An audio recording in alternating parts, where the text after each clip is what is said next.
예, 손자병법, 예, 병법이라고는 하지만 뭐 요즘은 인생의 지침서, 네, 뭐 이렇게 보는 것이 더 나을 겁니다.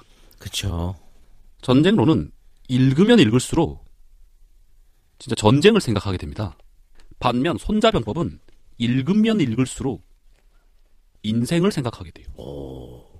그래서 손자병법을 전체적으로 한마디로 얘기를 하자면 크게 봤을 때는 굉장히 이성적이고 논리적이에요. 그리고 굉장히 수학적이고 실리적입니다. 수학적이에요, 굉장히. 손자병법은 처음에 그렇게 가장 원론적인 얘기를 합니다. 이렇다, 저렇다, 전쟁은 어떠하다. 전쟁을 하려면 이렇게 살펴봐야 한다. 그렇습니다. 손자병법이 우수한 이유는 바로 거기에 있어요. 손자병법이 다른 병서하고 다르게 좀 차별되는 이유도 거기에 있습니다. 다른 병서들을 뭐 기회가 되시면 한번 쭉 읽어보시면 아시겠지만 대부분요 전쟁에서 이기는 법을 주로 해요. 하지만 손자병법은 전쟁을 하기 전에 얘기를 많이 해요. 아, 준비하는 과정. 예. 자, 반면에 자 크게 봤을 때는 그렇게 굉장히 이성적이고 논리적이고 수학적인 반면에 디테일하게 들어가잖아요. 그러면 이게 같은 사람이 하는 말인가 싶을 정도로 굉장히 변칙적이고 그다음에 임기응변적이고 좀 어떻게 말하면 얍삽함까지 나옵니다. 그러니까 뭐냐면 전쟁은 최대한 하지 않아야 한다. 손자병법과 전쟁론의 가장 큰 차이가 뭐냐면 손자병법은 가급적 싸우지 않고 이겨야 된다예요. 부전승입니다. 그게 바로 그거를 최고의 가치로 쳐요. 네. 부전승이란 말이 나와요. 토너먼트 할 때 네, 그렇죠. 안 이기고 올라가는 거예요. 네. 그게 제일 좋지. 그럼요. 네. 이기는 게 목적이 아닙니다. 이기긴 이기되 우리나라가 얼마나 이익을 보면서 이기느냐. 우리나라의 상태가 가장 피해가 적게 이기느냐. 그렇게 이기는 거예요. 아무리 작은 싸움도 붙으면 손해가 납니다. 그렇죠. 맞죠? 네. 그러니까 최대한 제일 좋은 것은 안 싸우고 이기는 거예요. 반면에 전쟁론은 전쟁을 가정을 해요. 그리고 이기는 것, 적을 섬멸시키는 것. 거기에 목적이 있습니다. 전쟁론도 심오한 책인데 제가 이렇게 한마디로 규정하면 폄하하는 것 같지만 약간 좀 거기에 더 주안점이 있다는 얘기죠. 손자병법은 최대한 전쟁을 하지 않아야 하는데 하게 된다면 어떻게 해야 한다. 라는 이렇게 두 개 나눠져 있습니다. 그리고 세 가지로 성격을 좀 규정을 할 수가 있어요. 뭐냐? 전쟁이 있을지도 모르는 상황. 그게 바로 지금 상황이에요. 평시라고 부르는 지금의 상황은 사실은 전쟁이 언제 일어날지도 모르는 상황이에요. 다만 전쟁이 없는 상황일 뿐입니다. 네. 그 다음에 전쟁을 하게 된 상황이에요. 그러니까 전쟁 나기 직전이야. 며칠 후면 한 최소한 1, 2년 후면 전쟁이 날 것 같아. 지금 하는 꼬라지가. 그런 상황이 있어요. 바로 전쟁 직전, 준전시 상황. 그 다음에 마지막은 전쟁이 진짜 시작된 상황, 전쟁을 하고 있는 상황이에요. 그렇게 나눠져 있습니다. 가급적 전쟁을 안 해야 하지만 한다면 어떡하죠? 이겨야죠. 그렇죠. 이겨야 하는 것. 당연하죠. 그게 바로 손자병법의 말입니다. 자, 그러면 이 모든 상황, 지금은 아무것도 안 하지만 언제든지 일어날 수 있는 상황, 평시와 그 다음에 준전시 상황과 전쟁 상황, 바로 인생입니다. 아, 그렇네요. 듣고 보니까. 예전에 제가 이런 얘기를 한 적이 있습니다. 전쟁은 정치의 연장이다. 라고 얘기를 했다고 제가 말씀을 드렸습니다. 그런데 손자병법을 읽어보면 전쟁은 정치다 라고 말하지 않습니다. 자, 반면에 전쟁론을 보면요. 아예 전쟁이란 무엇인가? 전쟁은 정치다. 전쟁은 정치의 연속이다. 손자병법은 굉장히 그 총론적인 말, 이상적인 말이 많다고 그랬죠. 네. 한마디로 얘기를 하면 이 사고의 승리입니다. 생각, 사색, 득도, 약간 이런 쪽의 승리고 전쟁론은 조사의 승리예요. 조사요? 예. 케이스를 조사를 하는 거죠. 그렇게 해서 추론을 해낸 겁니다. 굉장히 구체적입니다.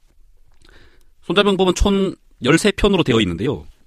처음에 시작을 시계라 그래요. 첫 편. 네. 맨 마지막 편이 용간이에요. 용간은 무슨 말이에요? 간첩을 사용한다. 이 정도 됩니다.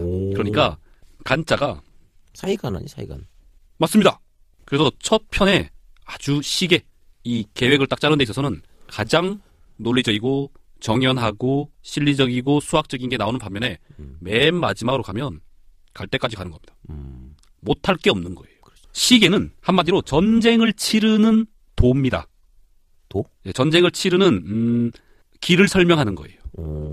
처음에 길을 열어주는 겁니다. 아. 예, 그래서 병을 대하는 도를 설명한다라고 얘기합니다. 이 병은 해석이 분분합니다. 손자병법에서 가장 중요하게 잘 해석해야 될 글자가 바로 병입니다. 손자병법에서 병사라는 뜻의 단어는 뭐 사졸 정도로 쓰입니다. 졸이나 뭐 사졸 이렇게 나오면 이건 병사예요. 하지만 병 이렇게 나오면 뭐냐? 군. 우리가 얘기하는 흔히 군에 가나? 너 군에 언제 가냐? 할 때 군. 그다음에 국방력. 그다음에 군대. 뭐 포괄적인 큰 의미. 그렇죠. 전쟁. 뭐 그다음에 뭐 무기라든가 그다음에 뭐 전략 전술, 그다음에 전투 뭐 이런 것들을 병에 관한 모든 것. 네, 그렇죠. 그것을 병이라고 합니다. 그래서 병에 딱 나오면 이 병을 어떻게 규정하고 해석해야 될 것인가를 고민을 해야 됩니다. 자, 그래서 손자왈 이렇게 시작하거든요. 처음에 손자가 말했다. 예. 잠깐만요. 예. 손자가 말했다? 예. 손자왈 아니에요? 예. 근데 그냥 손자왈이 아니라 그냥 자왈 이렇게 하면 되는 거 아닌가요? 아, 굉장히 중요한 지적. 자왈이라는 말은요, 공자만 할 수 있는 겁니다. 중국 사람들이 최고의 스승을 공자라고 치거든요. 그렇죠. 그래서 자자는 선생님이라는 뜻이잖아요. 네. 손자, 공자, 맹자, 순자, 묵자, 한비자 할 때 자자는 그냥 선생 이러면 그냥 공자님을 얘기하는 거예요. 그래서 자왈은 무조건 공자님. 그래서 자, 손자왈 이렇게 시작합니다. 손자왈 병자, 병사 병자에 네. 사람 자자. 그래서 보면 뭐냐? 이 자자라는 말은 뭐라는 것은이란 뜻입니다. 사람 자자, 놈 자자 그거 있잖아요. 예, 자, 예. 뭐라는 것은 병사라는 이렇게 것은. 그렇죠. 병이라는 것은 이렇게 되는 거죠. 자, 병의 의미가 나와야 되죠. 왜? 병이 뭘까요? 뭐 군사. 그렇죠. 네, 맞습니다. 네. 그렇게 합니다. 그 전쟁이라는 것은, 군사를 다룬다는 것은 국가의 대사다. 국지대사라 그랬거든요. 이걸 갖고 자, 지금 첫 문장을 제가 지금 못 넘어가고 있습니다.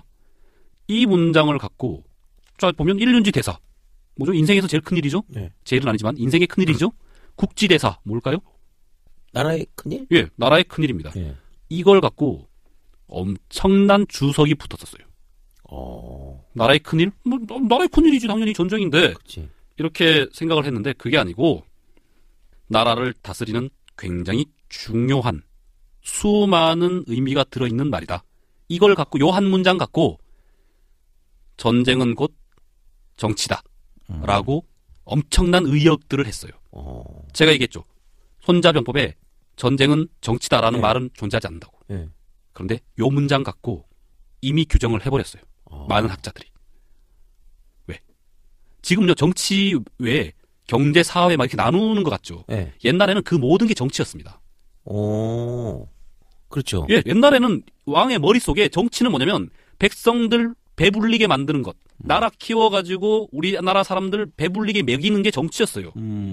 배부르게 해주면 편안한 거고, 배부르게 해주면 자기 권력이 유지가 되는 거고, 그 밖으로부터 위협이 없는 것 이 자체가 태평성대였습니다. 그렇죠. 예, 그게 바로 국가의 가장 중요한 것이고, 그게 바로 곧 정치였던 거죠. 병이라는 것은 곧 그것을 말하는 것이다. 얼마나 중요한 것. 지금 들으면 되게 재밌습니다.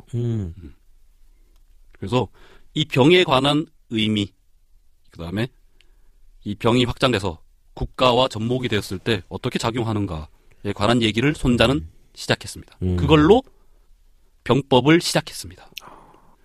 전쟁론 같은 경우는 순서가 손자병법하고 많이 달라요. 좀 이게 맨 앞에 나와야 되지 않을까 싶은 게 맨 뒤에 와 있고 이런 게 있습니다.